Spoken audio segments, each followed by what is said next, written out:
I picked these 2 tomatoes this morning, and as you can see, I still have maybe one more that looks like it's coming out.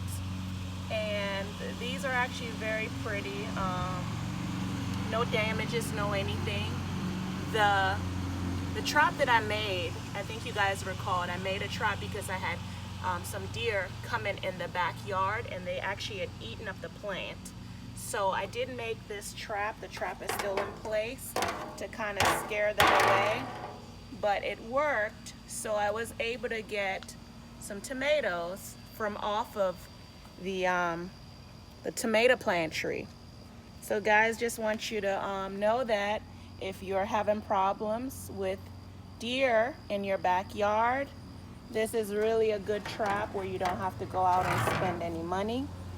And as always, I thank you for watching, and this is the update to the deer eating up the plant, the tomato plant.